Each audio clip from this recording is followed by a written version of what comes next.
Here's Hogg! Deeney! Football is the most popular sport in the world. Millions watch it every week. But what was a platform for people to come together and support their favorite team is now a big business, with billions invested in it every year. The beautiful game is also a battlefield between governments for political influence. Authoritarian regimes invest in it to sport-wash their terrible human rights records. So why is so much money poured into football every year, and how is it used for political influence? Liverpool is expected to be sold to a Saudi-Qatari partnership in a £4 billion takeover deal. This comes months after Chelsea was sold to an American consortium for £2.5 billion. Large sums of money have been pouring into football recently, and there is a growing list of Premier League clubs backed by billionaire investors. Now there are more than 24 teams playing in Europe's leagues owned by foreign investors. A lot of Middle Eastern money have been pouring into European football. Manchester City is owned by the UAE's Prince Al Nahyan, Paris Saint-Germain is owned by Qatar's Sports Investment, and Saudi Arabia's sovereign fund purchased Newcastle United for over £300 million last year. Many other minor clubs are owned by foreign investment funds too. English and European football have been attracting more investors every year.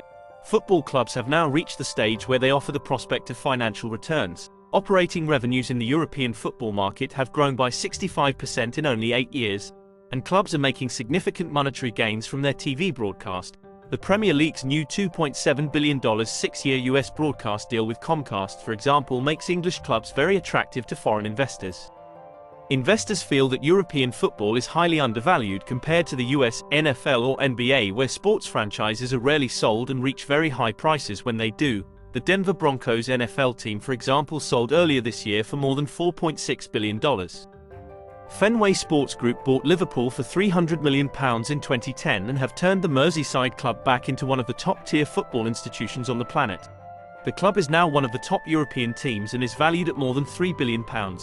Paris Saint-Germain's commercial revenues increased by an incredible 750% 3 years after their sale to the Qatari state. The club is now valued at £4 billion, way more than the $70 million Qatar paid in 2011 to buy the club. Investments makes clubs better. UAE-owned Manchester City and PSG have won a combined 12 league titles under their Arab ownership in the last decade.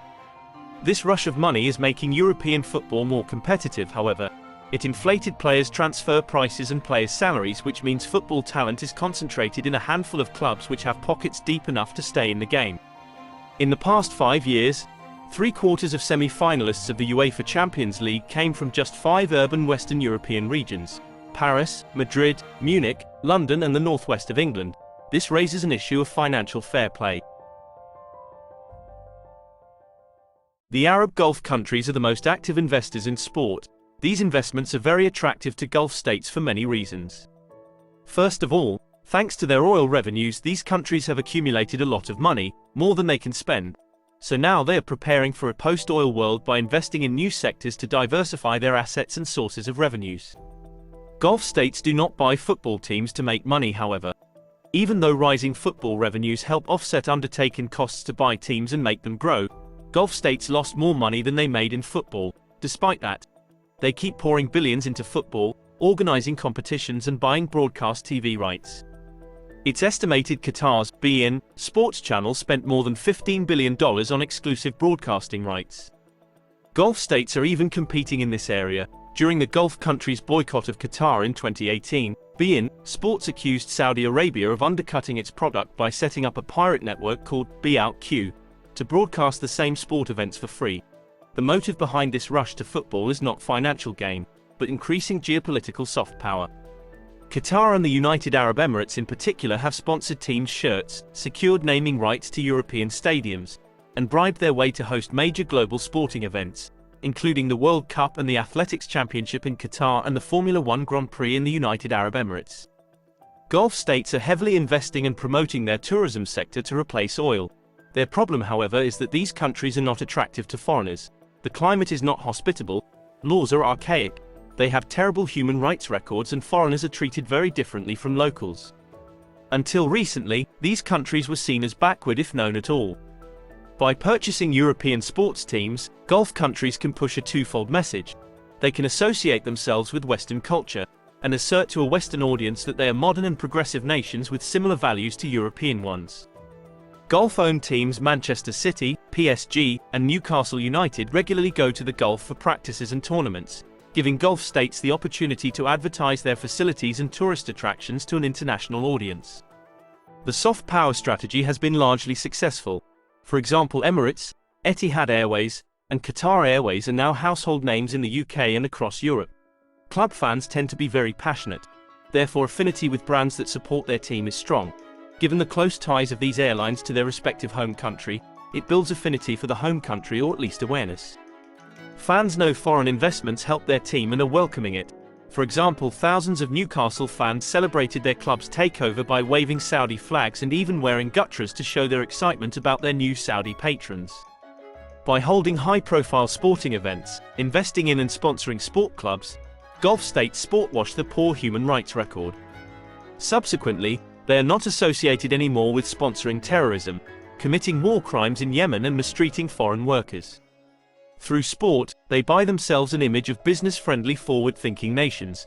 Meanwhile, they make no effort to change their human rights practices. In Yemen, Saudi Arabia and the UAE are killing innocent civilians, targeting non-military infrastructure including medical facilities, blocking humanitarian relief, and mistreating detainees. Free speech is inexistent in Gulf countries, with the brutal murder of Jamal Khashoggi as a reminder of the fate of any dissident voice. Women live under the guardianship system, where they depend on their male guardian to decide what they can or cannot do. Foreign workers are abused under the kafala system, excluded from protections under the country's labor law. They are regularly physically abused. They can't change their employer if he's abusive. Their movements are restricted. They need an exit permit to leave the country, and trying to escape is punishable by law. Their salaries are not always paid, and they have a poor access to justice.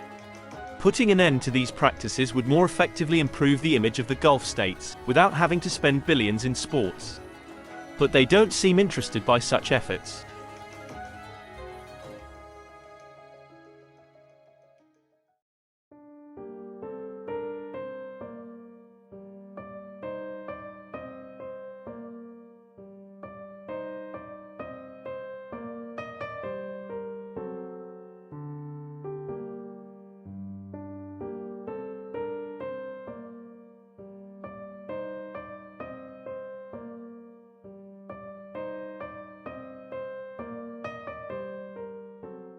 المصري يا طويل العمر والسلامة ما حسبته، وكل يوم يجيني عاوز فلوس ما عندي كذا، عندي الفلوس بس كذا مصري عاوز فلوس، والمصري ذا ضعيف وانا قدني ما شاء الله، عاوز فلوس، قلت ما عندي لك فلوس، عاوز فلوس. المهم جاء يوم من الايام والمصري يغلط علي، انت كلب، انت حيوان، انت، قلت يا ولد ادب المصري هذا.